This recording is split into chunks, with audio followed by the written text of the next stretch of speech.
Hello students, मैं आर्यन गुप्ता स्वागत करता हूं आपका इस वीडियो में, जिसमें आज हम लोग पढ़ने वाले हैं वेव ऑप्टिक्स में लेक्चर नंबर 22। आज की इस क्लास में हम लोग विवर्तन पढ़ने वाले हैं। विवर्तन की घटना क्या होती है, यानी डिफ्रैक्शन ऑफ लाइट पढ़ने वाले हैं। विवर्तन क्या है, विवर्तन कैसे होता है, आज की क्लास में हम लोग देखेंगे। बच्चों, लास्ट क्लास में हम लोगों ने व्यतिकरण वाला लेसन कंप्लीट कर लिया था। उसका मतलब जो है फ्रिंज चौड़ाई का व्यंजक हमने प्राप्त कर लिया था। तो आज की इस क्लास में हम लोग देखेंगे कि विवर्तन क्या होता है। ठीक है बच्चों, वीडियो देखने के बाद अगर आप लोग इसका पीडीएफ चाहते हैं तो पीडीएफ आपको हमारे टेलीग्राम चैनल पर मिलेगा, जिसका लिंक मैं नीचे आपको डिस्क्रिप्शन बॉक्स में दे दूंगा। आप लोग वहां से जाके इसका पीडीएफ डाउनलोड कर लीजिएगा। इसकी डिफिनेशन वगैरह और इसके प्रकार और इसका प्रयोग जो मतलब जो कुछ भी होगा वो आपको राइटिंग में आपको हमारे टेलीग्राम चैनल पर ही मिल जाएगा। इस पीडीएफ डालने का मतलब ये होता है बच्चों कि आप लोग उसको देख लीजिए, जिससे मतलब जो है आपको एग्जाम में लिखना कैसे है वो चीज़ आपको पता लग जाती है। यहाँ पर तो केवल हम आपको समझाते हैं कि ये चीज़ होती क्या है, मतलब कोई भी चीज़ जो होता है बताया जाता है तो वो केवल आपको समझाया जाता है। बाकी उसको राइटिंग में एग्जाम में लिखना कैसे है आपको, ये चीज़ आपको हम अपने टेलीग्राम चैनल पर देते हैं। तो आप लोग टेलीग्राम चैनल को जरूर ज्वाइन कीजिएगा। तो चलिए शुरू करते हैं आज की अपनी क्लास। देखते हैं विवर्तन क्या है, विवर्तन की घटना क्या है। विवर्तन को इंग्लिश में क्या बोलते हैं? डिफ्रैक्शन। यहाँ पर लिखेंगे विवर्तन। विवर्तन, ठीक है, इसे बोलते हैं डिफ्रैक्शन। डी आई डिफ्रैक्शन, ठीक है। विवर्तन डेफिनेशन सुनिए आप लोग। जब प्रकाश के मार्ग में कोई अवरोध अथवा छिद्र आ जाता है तो प्रकाश क्या होता है? किनारों से मुड़ जाता है। ठीक है, प्रकाश की मुड़ने की इस घटना को क्या बोला जाता है? विवर्तन बोला जाता है। मैं एक एग्जांपल के द्वारा आप लोगों को बताता हूँ कि जैसे मान लीजिए ये कोई छत है और इस छत से आपने एक गेंद लटका दी है। ठीक है, मान लीजिए इस छत से आपने क्या किया? एक गेंद लटका दिया और इस गेंद पर, इसके सामने यहाँ पर एक थोड़ी दूर पर क्या है? एक दीवार है, मान लीजिए यहाँ पर। ठीक, ये गेंद है और ये दीवार है। यहाँ पर जो है आप मान लीजिए लाइट से, मतलब टॉर्च से, मान लीजिए यहाँ पर आप लाइट दे रहे हैं इसको। ठीक, मान लीजिए स्टार से आप इसको फोकस दे रहे हैं इस पर। ठीक, तो प्रकाश जो है यहाँ पर इस पर ऐसे पड़ रहा है। ठीक, इस टॉर्च के द्वारा। तो इस गेंद का जो प्रतिबिंब है जो दीवार पर बनता है वो क्या, जितनी बड़ी गेंद है उतना ही बड़ा बनता है। प्रतिबिंब जो होता है इससे थोड़ा बड़ा ही बनता है। क्यों? क्योंकि प्रकाश जब यहाँ से जाता है तो किनारों से ऐसे क्या हो जाता है? मुड़ जाता है। प्रकाश जब यहाँ से जाता है तो किनारों से ऐसे मुड़ जाता है, यानी गेंद की आकृति जो यहाँ पर आपको दिखाई देती है वो लगभग इतनी बड़ी दिखाई देती है। ठीक है ना, मतलब इस वस्तु से बड़ी दिखाई देती है। तो इसी घटना को क्या बोला जाता है? प्रकाश का विवर्तन कहा जाता है। ठीक है ना, तो डेफिनेशन यहीं से देखिए। जब प्रकाश के मार्ग में कोई अवरोध आ जाए, अवरोध का मतलब कोई वस्तु आ जाए या कोई छिद्र आ जाए, तो उनसे निकलकर प्रकाश जो होता है किनारों, उनसे निकलने पर प्रकाश जो होता है किनारों पर मुड़ जाता है, और प्रकाश के किनारों पर मुड़ने की इसी घटना को क्या बोला जाता है? विवर्तन कहा जाता है। ठीक है ना, इसका जो फिगर आपकी बुक में बना है वो कैसे बना है देखिए, हम बनाते हैं इसको। ये तो एक एग्जांपल था, हमने आपको बताया। ठीक है, अब देखिए यहाँ पर, जैसे मान लीजिए हमारे पास यहाँ पर एक पर्दा ले लेते हैं। ठीक है, एक पर्दा हमने ले लिया और इस पर्दे में एक छोटा सा छिद्र कर दिया। ठीक, मान लीजिए इतना बड़ा छिद्र कर दिया। अब जो है इसके सामने एक पर्दा और रख दिया हमने ऐसे। ठीक है, अब जैसे मान लीजिए यहाँ पर एक समतल तरंगाग्र आपतित हो रहा है। ठीक है, यानी तरंगे इस दिशा में ऐसे चल रही हैं। ठीक, तरंग संचरण की दिशा ये है। और तरंगाग्र जो होगा वो आपका ऐसे बनेगा, यहाँ पर समतल तरंगाग्र ऐसे। ठीक है, मान लीजिए ऐसे ही आपका तरंगाग्र बन रहा है, ठीक। ये क्या है? समतल तरंगाग्र है। अब ये तरंगे ऐसे यहाँ पर, ये तरंगाग्र जो है यहाँ पर छिद्र पर ऐसे पहुंच रहा है, ठीक है। तो जब प्रकाश यहाँ पर पहुंचेगा तो हाइजेंस के सिद्धांत के अनुसार यहाँ पर जब तरंगाग्र पहुंचेगा तो माध्यम के जो छोटे छोटे कण हैं ये एक नए स्रोत का कार्य करेंगे। किसके अकॉर्डिंग? हाइजेंस के सिद्धांत के अनुसार, ठीक है, हाइजेंस के प्रिंसिपल के अकॉर्डिंग। तो यहाँ पर जो माध्यम के कण हैं छोटे छोटे, ये नए स्रोत का कार्य करेंगे। यहाँ से क्या निकलेंगी? द्वितीयक तरंगिकाएं निकलेंगी। लेकिन छिद्र जो है वो क्या है? बहुत छोटा है, इसलिए ये यहाँ से कैसी तरंगिकाएं निकलेंगी? गोलीय तरंगिकाएं निकलेंगी, ठीक है, ऐसे गोलीय तरंगिकाएं निकलेंगी ऐसे, या हम कहें जो तरंगाग्र होगा वो कैसा होगा? गोलीय तरंगाग्र होगा। ऐसे गोलीय तरंगाग्र आगे बढ़ेगा, ठीक।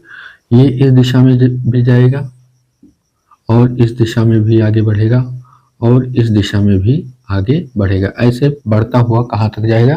पर्दे तक जाएगा। तो प्रकाश क्या होगा? किनारों से मुड़ गया है, किनारों से मुड़ गया। सीधी दिशा में तो जाएगा ही, लेकिन किनारों पर भी क्या हो जाता है? प्रकाश मुड़ जाता है। इसी घटना को क्या बोला जाता है? विवर्तन बोला जाता है, ठीक है ना। इसी घटना को क्या बोलते हैं? विवर्तन बोलते हैं। अच्छा, जब यहाँ पर अगर छोटा सा छिद्र है, ठीक, तो लाइट जो है यहाँ तक जाएगी, यानी पर्दे पर जो है इतनी दूर में आपको ज़्यादा मतलब ब्राइट फ्रिंज बनेगी। कैसे फ्रिंज बनेगी? ब्राइट, चमकीला दिखाई देगा जब छिद्र होगा। बाकी कोई अवरोध आ जाएगा, जैसे मान लीजिए गेंद अभी हम रख दें तो इतनी दूर में क्या हो जाएगा? डार्क हो जाएगा, ठीक है। इसके सामने जस्ट क्या हो जाएगा? डार्क हो जाएगा। इसके ऊपर क्या रहेगा? प्रकाश रहेगा। लेकिन अगर कोई छिद्र है तो इसके जस्ट सामने यहाँ पर क्या रहेगा? ब्राइट रहेगा। इसको हम लोग बोलते हैं दीप्त, जैसे बोलते हैं। लेकिन इस लेसन में दीप्त नहीं बोलेंगे, यहाँ पर उच्चिष्ट और निम्निष्ठ बोला जाएगा, मैक्सिमा और मिनिमा बोला जाएगा, वो आगे हम बताएंगे आपको। तो अब यहाँ ब्राइट बनता है, उसके बाद इसके जस्ट ऊपर क्या बनेगा? डार्क बनेगा, फिर क्या बनेगा? ब्राइट बनेगा, फिर क्या बनेगा? डार्क बनेगा। यहाँ भी वही कंडीशन होती है जैसा कि हमने आपको व्यतिकरण में पढ़ाया था, ठीक है ना। तो ये हो गया हमारा विवर्तन। विवर्तन क्या होता है? जब प्रकाश के मार्ग में कोई अवरोध अथवा छिद्र आ जाता है तो प्रकाश क्या होता है? किनारों से मुड़ जाता है। और प्रकाश के मुड़ने की इस घटना को क्या बोलते हैं? विवर्तन बोलते हैं। इसमें दो कंडीशन आती है कि अगर मान लीजिए छिद्र बहुत बड़ा हो तब क्या होगा, छिद्र बहुत छोटा हो तो क्या होगा। तो छिद्र जब छोटा होगा तो आपको विवर्तन की घटना देखने को मिलेगी, लेकिन अगर छिद्र बहुत बड़ा होगा तो विवर्तन की घटना देखने को नहीं मिलेगी। तो छिद्र या अवरोध कितना होना चाहिए? तो जब छिद्र और अवरोध प्रकाश की तरंगदैर्घ्य की कोटि का होता है, प्रकाश की तरंगदैर्घ्य, प्रकाश की तरंगदैर्घ्य की कोटि का होता है ना, तभी आपको विवर्तन दिखाई देता है। यानी जो तरंगदैर्घ्य है इसको हम बोलते हैं ये डी दूरी होती है। ये छिद्र की दूरी जो होती है ये क्या होती है? डी होती है, ठीक है।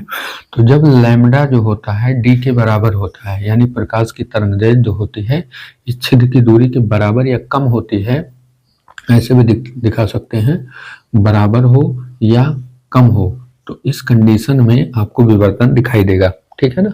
लेकिन अगर वहीं अगर मान लीजिए कोई, जैसे मान लीजिए प्रकाश ऐसे आ रहा है, यहाँ पर कोई स्रोत है और इसके आगे यहाँ पर हम एक ऐसे पर्दा रख देते हैं इतना बड़ा, ठीक है, इतना बड़ा पर्दा ऐसे रख देते हैं। यहाँ पर छिद्र जो है वो बहुत बड़ा है मान लेते हैं ऐसे, और एक पर्दा यहाँ पर हमने रख दिया, तो यहाँ पे हमें विवर्तन दिखाई देगा? तो आंसर है विवर्तन नहीं दिखाई देगा, क्योंकि इनसे जो प्रकाश चल रहा है समतल तरंगाग्र के रूप में प्रकाश ऐसे चल रहा है वो क्या होगा? सीधे निकल जाएगा, ठीक है। इस दिशा में तरंगे चल रही हैं तो इनसे जो तरंगाग्र बन रहा है वो कैसे बन रहा है? समतल तरंगाग्र बन रहा है।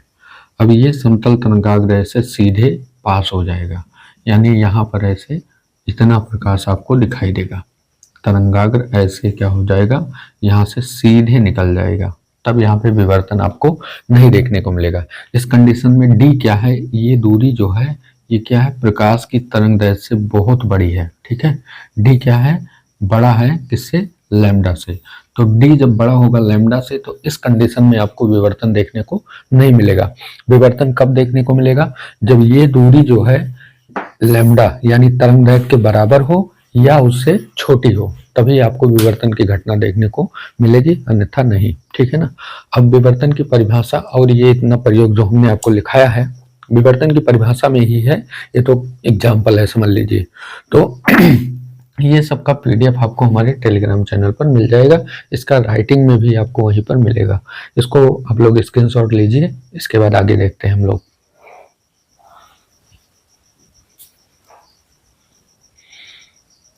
चलिए देखते हैं अब विवर्तन कितने प्रकार का होता है। ठीक है, हम यहाँ देखेंगे विवर्तन के प्रकार। विवर्तन के प्रकार, विवर्तन के प्रकार। अब विवर्तन दो प्रकार का होता है। ठीक है, पहला क्या होता है? पहला होता है आपका फ्रेस्नेल विवर्तन। ठीक, पहला क्या होता है? फ्रेस्नेल विवर्तन। ठीक, इसको हम इंग्लिश में भी लिख देते हैं फ्रेस्नेल विवर्तन, डिफ्रैक्शन। ठीक है, फ्रेस्नेल डिफ्रैक्शन। ये क्या होता है फ्रेस्नेल डिफ्रैक्शन? तो जैसे मान लीजिए ये है आपका कोई अवरोधक अथवा छिद्र है या कोई पर्दा रखा गया है जिसमें एक छोटा सा छिद्र है, या कोई यहाँ पर अवरोध रख दिया गया है, कोई गेंद रख दी गई या कोई वस्तु रख दी गई है। ठीक है, और इसके सामने एक पर्दा रख दिया गया है यहाँ पर, और यहाँ पर क्या है? एक प्रकाश का स्रोत है। ठीक है, एक लाइट का सोर्स है। ठीक, ये है आपका सोर्स, या हम कहें स्रोत है, प्रकाश स्रोत, और ये है अवरोधक अथवा छिद्र, अवरोधक अथवा छिद्र। ठीक, और ये क्या है? पर्दा, जिस पर आपको विवर्तन दिखाई देता है। ठीक है, तो जब अवरोधक अथवा छिद्र इस प्रकाश स्रोत और पर्दे से, इन दोनों से जब ये सीमित दूरी पर होता है, तब वहां पे कैसा विवर्तन आता है? फ्रेस्नेल विवर्तन आता है। ठीक है ना। तो डेफिनेशन में क्या लिखेंगे? अगर आप लोग चाहें तो खुद से नोट्स बना सकते हैं, अगर नहीं बना सकते हैं तो आपको पीडीएफ टेलीग्राम चैनल पर मिलेगा। ठीक है ना। तो फ्रेस्नेल विवर्तन क्या है? जब प्रकाश के मार्ग में जो अवरोधक अथवा छिद्र है, ठीक है, ये छिद्र है, छिद्र नहीं है। ठीक, तो जब यहाँ पर प्रकाश के मार्ग में जो अवरोधक अथवा छिद्र है वो इस प्रकाश स्रोत से और इस पर्दे से सीमित दूरी पर होता है, तो वहां पर कौन सा विवर्तन देखने को मिलता है? हमें फ्रेस्नेल विवर्तन देखने को मिलता है। ठीक है ना। इस प्रकार के विवर्तन में, इस प्रकार के विवर्तन के प्रयोग में हमें किसी लेंस का प्रयोग नहीं करना होता है। ठीक है ना। जब इसको हम प्रयोगशाला में इसका करते हैं प्रयोग, तो हमें कोई लेंस का प्रयोग नहीं करना होता है। ठीक है। वहीं दूसरा प्रकार क्या है? फ्रॉनहोफर विवर्तन। फ्रॉनहोफर विवर्तन।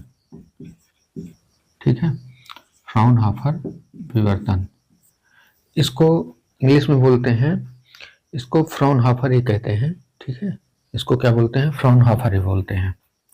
इंग्लिश में नाम है इसका फ्रॉनहोफर डिफ्रैक्शन। ठीक है, फ्रॉनहोफर डिफ्रैक्शन। ये क्या होता है फ्रॉनहोफर डिफ्रैक्शन? तो जस्ट इसी का अपोजिट है। ठीक है ना।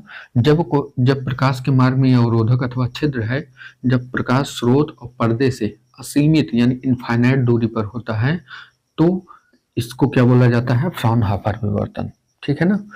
क्या बोलेंगे? जब अवरोधक अथवा छिद्र प्रकाश स्रोत और पर्दे से असीमित दूरी पर होता है, असीमित दूरी का मतलब अनंत दूरी पर होता है, तो इस घटना को क्या बोलते हैं? फ्रॉनहोफर विवर्तन बोलते हैं। और ऐसे विवर्तन में लेंस का प्रयोग किया जाता है, क्योंकि प्रकाश जो होता है वो असीमित दूरी पर होता है, तो उसको यहाँ पर्दे पर फोकसित कराने के लिए हमें किसकी आवश्यकता होगी? लेंस की आवश्यकता होगी। तो इसमें लेंस का प्रयोग होता है। ठीक है, इसमें लेंस का प्रयोग होता है। ठीक, और इसमें लेंस का प्रयोग नहीं होता है। ठीक, इसमें लेंस का प्रयोग लिख लीजिए, लेंस का प्रयोग नहीं होता है। ठीक है, इसमें प्रयोग नहीं होता है, इसमें प्रयोग होता है। ठीक है ना। तो इस हिसाब से विवर्तन कितने प्रकार के हो गए? दो प्रकार के। ठीक है। फ्रेस्नेल विवर्तन और फ्राउनहोफर विवर्तन। फ्रेस्नेल विवर्तन क्या है? जब अवरोधक जो है पर्दे और प्रकाश स्रोत से सीमित दूरी पर हो तो फ्रेस्नेल विवर्तन। और फ्राउनहोफर विवर्तन क्या है? जब अवरोधक जो है इस प्रकाश स्रोत और इस पर्दे से असीमित दूरी पर हो तो वहां पर कैसा विवर्तन होता है? फ्राउनहोफर विवर्तन होता है। ठीक है। अब हमारे सिलेबस में जो है वो फ्राउनहोफर विवर्तन होता है। ठीक है। हमारे सिलेबस में जो है वो क्या पढ़ना है? हमें फ्राउनहोफर विवर्तन पढ़ना है, यानी इसमें लेंस का उपयोग करना है। ठीक है। इसकी ज्यामितीय व्याख्या हमारे सिलेबस में है। ठीक है। और बहुत ही इंपॉर्टेंट है आपकी बार बोर्ड एग्जाम के लिए, 2025 बोर्ड एग्जाम के लिए बहुत ही इंपॉर्टेंट है। फ्राउनहोफर विवर्तन का ज्यामितीय व्याख्या यानी गणितीय व्याख्या जो है बहुत ही इंपॉर्टेंट है। ठीक है ना। तो इतना स्क्रीनशॉट लीजिए, इसकी भी डेफिनेशन आपको टेलीग्राम चैनल पर मिलेगी, इतना आप लोग स्क्रीनशॉट लीजिए।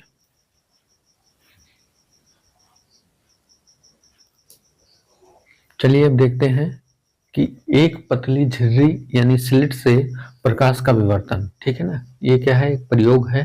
पहले इस प्रयोग को हम व्याख्या करते हैं, उसके बाद इसकी गणितीय व्याख्या करेंगे। ठीक है ना। तो इसमें प्रयोग में लिया क्या जाता है मैं यहाँ पर आपको बता दे रहा हूँ। यहाँ पर एक बायोलॉजिकल स्लाइड ली जाती है। बायोलॉजिकल स्लाइड आप लोग जो बायो वाले बच्चे हैं वो जानते होंगे, जो एक ऐसे कांच की स्लाइड होती है। ठीक है। बायोलॉजिकल स्लाइड बोलते हैं इसे। एक बायोलॉजिकल स्लाइड लेते हैं और इस पर क्या करते हैं? काला पेंट, काले पेंट से क्या कर देते हैं? इसको पूरा ऐसे पेंट कर दिया जाता है। ठीक है। इसको मैं पूरा ऐसे पेंट कर देता हूँ, इसको पूरा ऐसे पेंट कर दिया जाता है। चलिए देखिए बच्चों, यहाँ पर हमने इसको पेंट कर दिया। ये है बायोलॉजिकल स्लाइड। ठीक है। ये क्या है? बायोलॉजिकल स्लाइड है। बायोलॉजिकल स्लाइड है। इस बायोलॉजिकल स्लाइड पर पूरा काला पेंट कर दिया गया। उसके बाद जो है ब्लेड से एक ऐसे यहाँ पर पतली सी खरोच दे देते हैं, ऐसे ऐसे पतली सी खरोच दे दी जाती है। ठीक है। ब्लेड से ऐसे पतला सा क्या कर देते हैं? ऐसे खुरुच देते हैं, जिससे बीच में क्या हो जाता है? सफेद हो जाता है। ठीक है ना। और उसके बाद यहाँ पर हम एक लैंप का फिलामेंट लैंप रख देते हैं। ठीक। एक क्या रख दिया जाता है? एक लैंप रख दिया जाता है। ठीक। एक लैंप बना लेते हैं यहाँ पर हम। ठीक। एक लैंप ऐसे रख दिया जाता है, ये ऐसे मान लीजिए लैंप आपका रख दिया गया। उतना अच्छा तो नहीं बना है, लेकिन देखिए आप लोग। ठीक। ये लैंप ऐसे रखा गया है। अब जो है यहाँ पर इस लैंप के क्या है? यहाँ पर एक फिलामेंट है लैंप का। ठीक। अब लैंप का फिलामेंट है तो इससे क्या होगा? प्रकाश बाहर निकलेगा, इधर भी जाएगा, इधर भी जाएगा और इधर भी जाएगा। ठीक। इस साइड भी यहाँ पर इस लैंप से क्या निकल रहा है? ये प्रकाश। अब जो है जब इस बायोलॉजिकल स्लाइड से यहाँ पर बायोलॉजिकल स्लाइड से इस प्रकाश को देखा जाता है यहाँ पर। ठीक है। इस बायोलॉजिकल स्लाइड से इस प्रकाश को हम क्या करते हैं?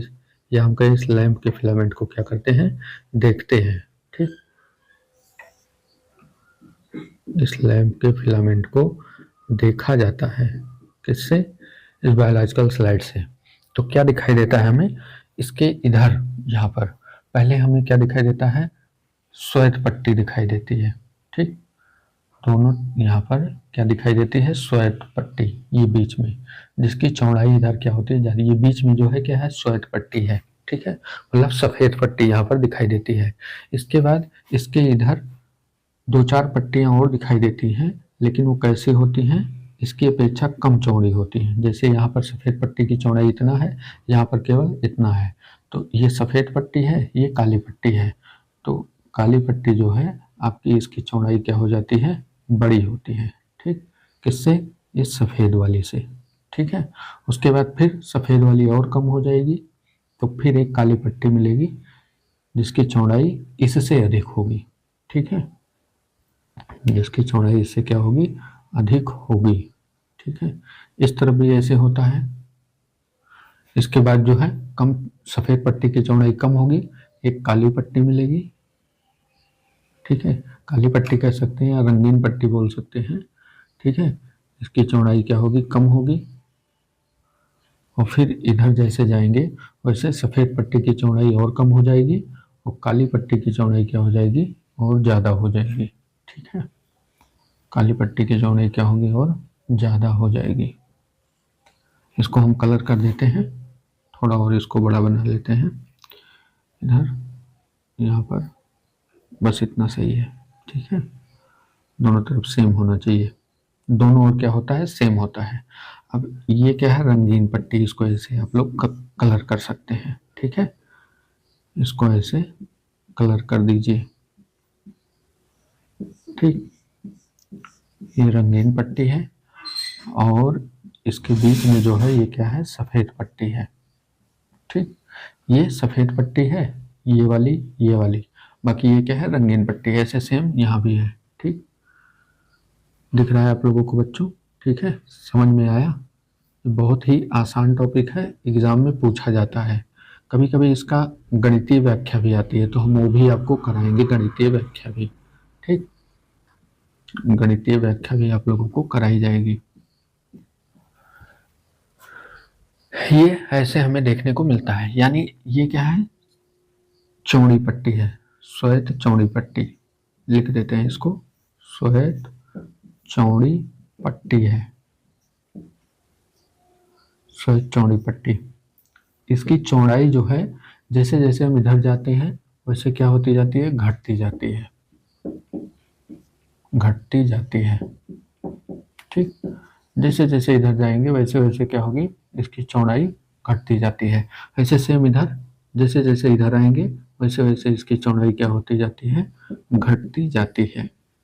ठीक, श्वेत पट्टी की चौड़ाई घटती है और डार्क पट्टी की चौड़ाई क्या हो जाती है, बढ़ती है दोनों तरफ। ऐसे ये और चौड़ी होती जाएगी, ये और पतला होता जाएगा। ठीक है ना, यही क्या है, एकल स्लिट द्वारा, एकल स्लिट से प्रकाश का विवर्तन है। ठीक है ना, इसका जो पूरा मतलब जो व्याख्या है वो आपको हमारे टेलीग्राम चैनल पर मिल जाएगा। इसको आप लोग देख लीजिए, इसका स्क्रीनशॉट भी ले लीजिए आप लोग।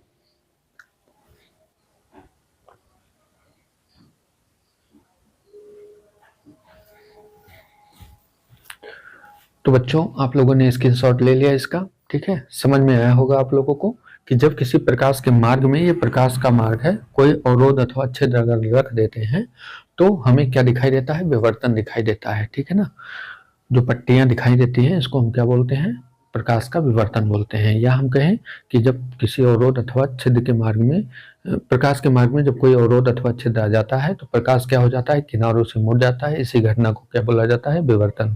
ठीक है, आज की क्लास का सब पीडीएफ आपको हमारे टेलीग्राम चैनल पर मिलेगा, लिंक आपको नीचे डिस्क्रिप्शन बॉक्स में मिल जाएगा। मैं बच्चों कई बार ये चीज रिपीट कर चुका हूँ, इसलिए रिपीट कर रहा हूँ क्योंकि आप लोग अगर लिखित में लेंगे इसको, तब आपको पता लगेगा कि एग्जाम में कैसे लिखना है। ठीक है ना, हमारा मेन मोटिव क्या है, आपकी बोर्ड एग्जाम की तैयारी कराना। ठीक है ना, अब हमने आपको यहाँ पर प्रैक्टिकली समझा दिया, लेकिन इसका लिखित में आपको कैसे लिखना है वो आप लोग कैसे लिखेंगे। अब हमने कुछ बोला है, कुछ चीजें नहीं बोली है, लेकिन वो सारी चीजें आपको लिखित में आपको हमारे टेलीग्राम चैनल पर मिल जाएगी। तो आप लोग टेलीग्राम चैनल को जरूर ज्वाइन कीजिएगा, वहीं से आपको पीडीएफ मिलेगा। ठीक है ना, तो आज की क्लास के लिए इतना ही रखते हैं। बाकी इसकी जो गणितीय व्याख्या है, ये भी डेरिवेशन है इसका, एक पतली झिल्ली से प्रकाश के विवर्तन का डेरिवेशन है। ठीक है ना, तो इसकी गणितीय व्याख्या जो है, ज्योमेट्रिकल एक्सप्लेनेशन जो है, इसको हम लोग कल की क्लास में करेंगे। आज की क्लास में इतना ही रखते हैं, क्योंकि वीडियो बहुत ज़्यादा बड़ी हो जाएगी अगर उसको रखेंगे तो। उसको कल की एक क्लास में, एक वीडियो में हम लोग उसको खत्म कर देंगे। ठीक है ना, तो बच्चों आज की क्लास कैसी लगी आप लोग ये कमेंट करके हमें जरूर बताइएगा, और वीडियो अगर पसंद आई है तो वीडियो को लाइक कीजिएगा। बच्चों, आप लोग अपना प्यार और सपोर्ट इसी तरीके से बनाए रखिए, हम आप लोगों की पूरी तैयारी कराएंगे। ठीक है ना, तो मिलते हैं कल की क्लास में, विवर्तन की व्याख्या करेंगे, गणितीय व्याख्या। तब तक आप लोग अपनी पढ़ाई कीजिए, मस्त रहिए। जय हिंद, वंदे मातरम।